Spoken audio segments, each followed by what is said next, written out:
COVID-19 virus continues to spread in Latin America, where governments have declared national emergencies. Cuba has also confirmed its fourth case. Russia's regional parliaments have approved the bill on proposed constitutional amendments. Caricom calls to respect the electoral process in Guyana, while the final election results are yet to be announced.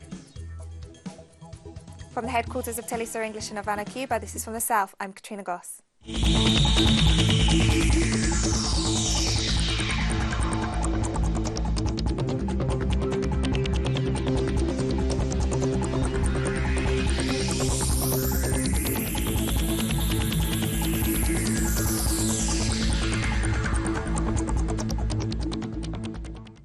The President of Venezuela, Nicolas Maduro, on Thursday declared a state of permanent emergency due to the novel coronavirus.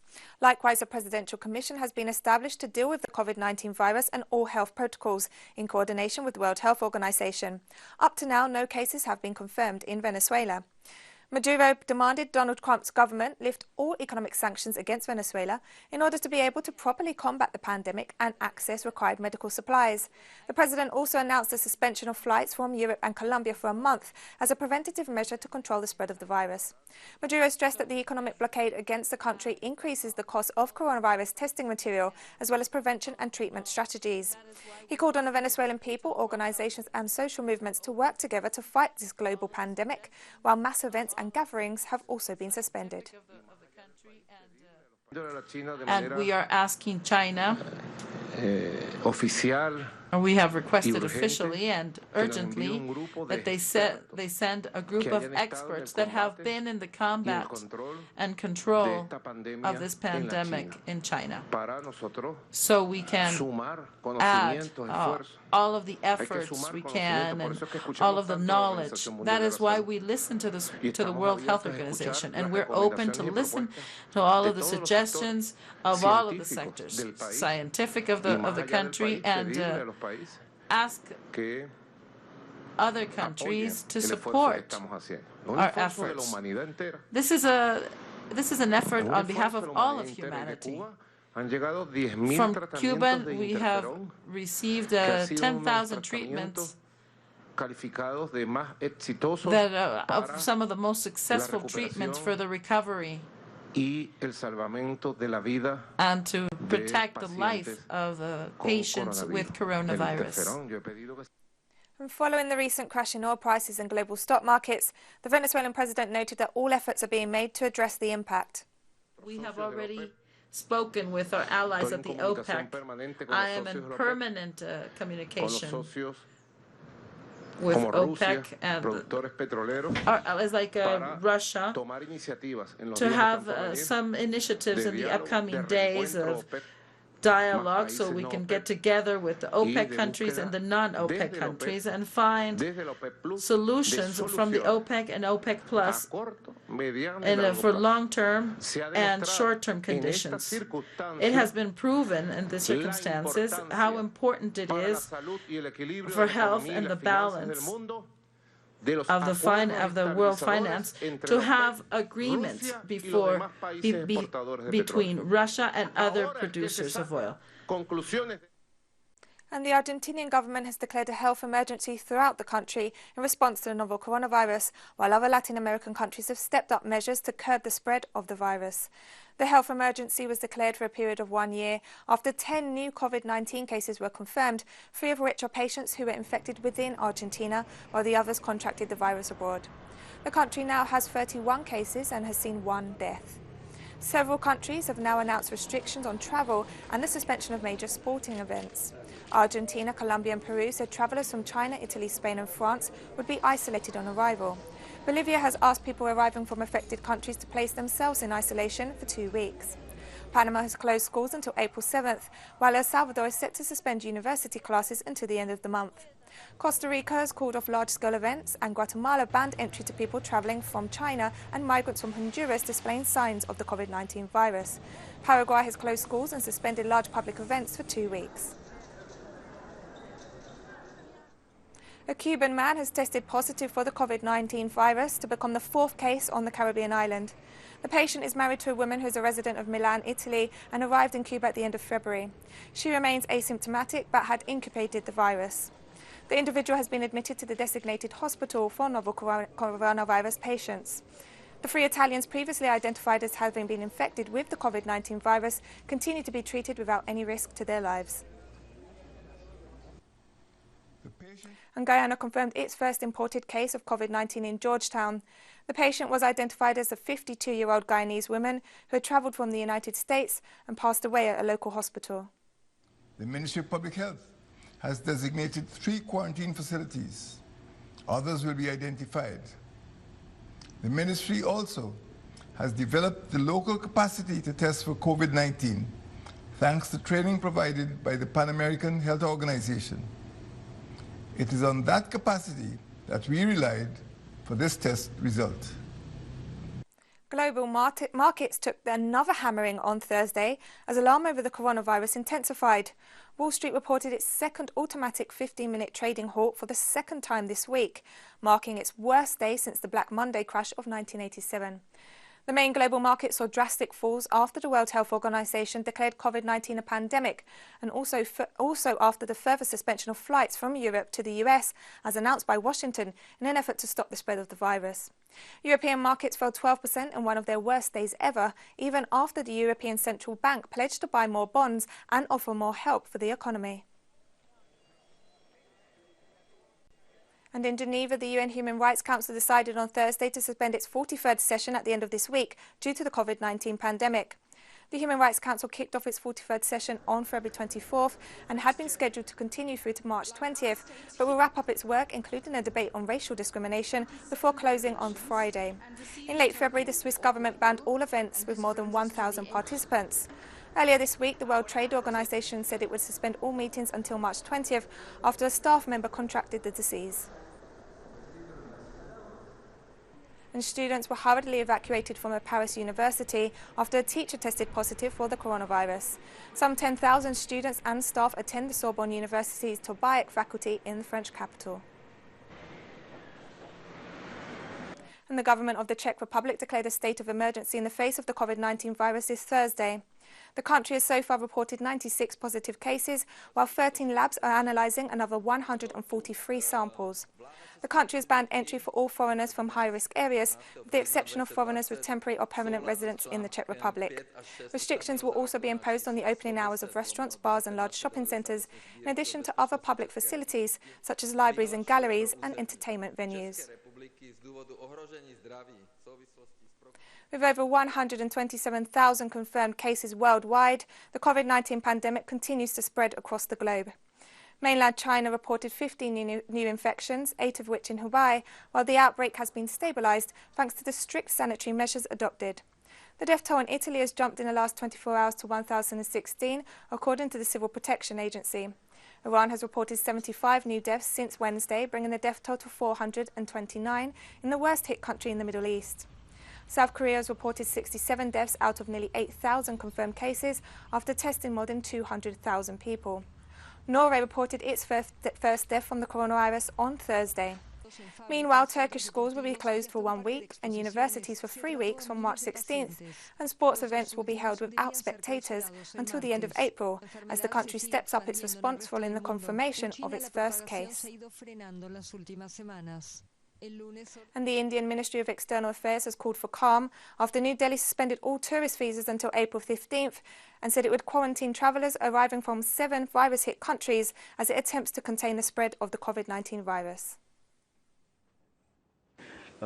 Immediate concern is the safety and security of our people. India, in that sense, we are very safe. There's nothing to panic. But at the same time, we need to be extremely cautious and take safety and measures. So I think the guidelines clearly said it's a compelling reason that would be decided by maybe the respective missions to say, maybe, for example, health reasons, there is a sickness in the family, someone wants to come, or there's a wedding.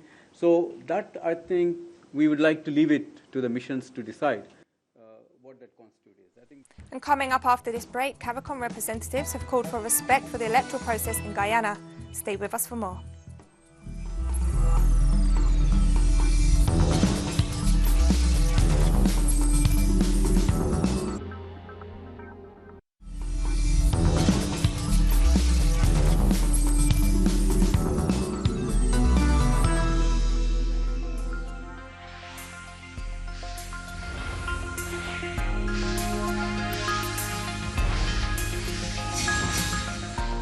Welcome back. Despite Guyana's Chief Justice, Roxanne George, ruling on Wednesday that the vote counting process in order to announce the results of the general elections should be resumed on Thursday at 11 a.m., the verification of votes was once again postponed. Chairperson of the Guyana Elections Commission, Justice Claudette Singh, suspended the tabulation of votes for District 4 until she receives the written ruling from the court. This comes less than a day after Chief Justice Roxanne George ruled that the declaration of results by the returning officer, Clement Mingo, for District 4 was null and void. The Chief Justice also ruled that the Guyana Elections Commission can only make a final declaration of the election results upon the completion of the vote counting process by the returning officer. The case was brought before the court by the opposition People's Progressive Party Civic, and Region 4 is pivotal to the final general election results as the biggest of the country. Caricom Community Chair Mia Motley led a delegation comprising of regional leaders on a two-day visit to Guyana. At a press conference on Thursday, Motley stressed that Chief Justice Roxanne George was clear in her ruling that she expects the returning officer to either start anew or complete the process with respect to the statements of poll for Region 4. Justice of Guyana ruled yesterday, and her ruling was absolutely clear that she expects the returning officer to either start anew or complete the process with respect to the SOPs. Any attempt to be able to stall the process or any attempt to be able to obfuscate the process is one that runs against the spirit of the Chief Justice's judgment. And it is against this background that we pray that even though a statute puts the power in the hands of a returning officer, that returning officer will understand that he holds in his hands the future and stability of Guyana as we go forward. Various trade unions in Ecuador have rejected the recent austerity measures presented by the government of Lenin Moreno, who claim they are necessary to face a drop in oil prices and fear sparked by the COVID-19 outbreak. Workers argue that these measures only serve to justify more layoffs in the public sector. More in the following report. The fall in the price of oil and the COVID-19 virus are the reasons the government of Ecuador used to announce new austerity measures. Among them, President Moreno called for massive layoffs, new taxes and new loan requests. We will make a budget cut of $1.4 billion, out of which $100 million will be in goods and services, and $600 million in capital. Health service will be not affected. We will eliminate the Youth Ministry, 4 regulation and control agencies, 3 institutes, 3 public enterprises, 4 technical offices, and the public media company. The reactions to the announcements have been many. For the United Workers' Front, the government violated Article 328 of the Constitution when it announced the reduction of worker salaries. They also rejected the neoliberal economic model imposed by the government. To close public companies means more layoffs. It means that thousands of Ecuadorians will not have an income. They also want to apply a new taxes on people's salaries, which is unconstitutional. Economic analysts say that working under the belief that the size of the state is the problem, the government has implemented the wrong measures directly affecting citizens. They also say that the government has continued to benefit the banking and business sector. The middle class is the one that's most affected. I wonder, where are those who benefited from the 4.6 billion tax adjustment? A system that reached record profits in 2019 when the country's economy was swooping. That means that those who benefited most from this perverse model are not those who will pay the costs to support the government until the end of its period. Despite the fact that the government called these measures a positive step, as according to them they will bring $2.2 billion in income to the state, hundreds of Ecuadorians will be left without a job. Such is the case in the state media services, where 651 people are to be laid off, and a number of outlets will be shut down. A US judge has ordered the immediate release of former intelligence analyst Chelsea Manning. The order comes just a day after Manning attempted suicide inside the Alexandria Detention Center in Virginia. She was scheduled to appear in court on Friday, but the judge ruled that it was no longer necessary for her to testify.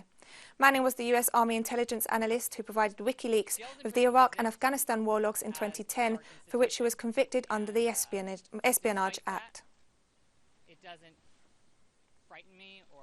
And we're taking one last break now, but stay with us for more, including an interview on developments in Russia with Cuban analyst Santiago Perez. Don't go away.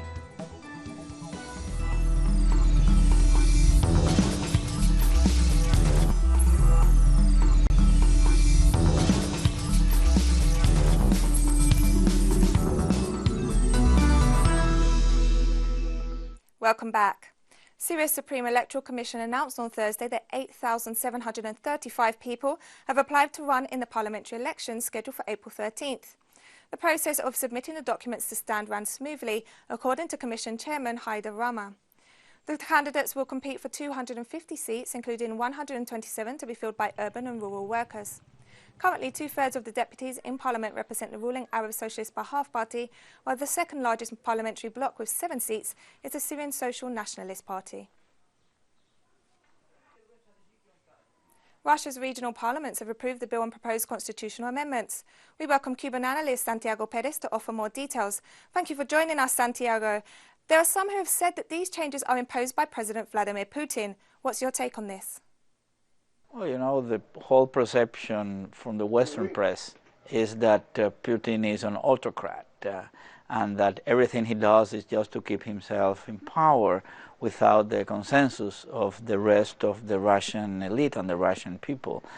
I don't think so. I think that the whole victimization or declaration of Putin and Russia as an enemy of the West is part of the whole manipulation of Russia, which remind a lot of the Soviet Union. So now we're seeing in Russia, from the internal perspective, is a defense against the aggressiveness of the West all these years, and it has been done according Russian perceptions and also according to Russian traditions. You would agree or not with that. But the fact that these amendments are going to be put on the referendum the 22nd of April and that are part of the broader package of amendments which tends to give more space to the legislative branch is part of less authoritative, let's say, or bureaucratic things, as the West press is saying. There is a lot of consensus on this move from Putin and from the Russian Duma. Thank you so much, Santiago, for your valuable insights, and we look forward to speaking to you again. A US airstrike aimed at Somali Islamist militants killed 6 civilians on Wednesday, according to a local lawmaker. Mahad Dior, a lawmaker from Somalia's southwest, gave Reuters the names of the 6 civilians he said were killed. Dior claimed a drone killed the victims in a minibus yesterday, including a 13-year-old boy. Washington claimed that the attack had killed 5 terrorists. The United States Africa Command said it will review any information it has about the incident. An African Union-led contact group on Libya is meeting in the Republic of the Congo. The meeting is taking place under the auspices of Congolese President Denis Sassou Nguesso, who is chair of the AU's High-Level Committee on Libya. The year 2020 has been a busy year for the African Union in terms of seeking a political solution to the conflict in a North African country.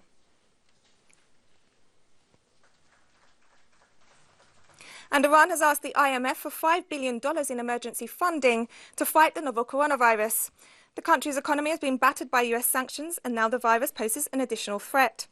Iran asked the International Monetary Fund for emergency funding to help it fight the coronavirus outbreak that has hit the Islamic Republic hard, according to Foreign Minister Mohammad Javad Zarif on Thursday. The escalating outbreak in Iran, the worst affected country in the Middle East, has killed 429 people and infected 10,075. The IMF Managing Director, Kristalina Georgieva, has stated that countries affected by COVID-19 will be supported by a rapid financial instrument. and that the central bank has requested this access to this facility immediately. And we've come to the end of this news brief. You can find these and many other stories on our website at telesurenglish.net. And join us on social media, Facebook, Twitter and Instagram. For Telesur English, I'm Katrina Goss. Thank you for watching.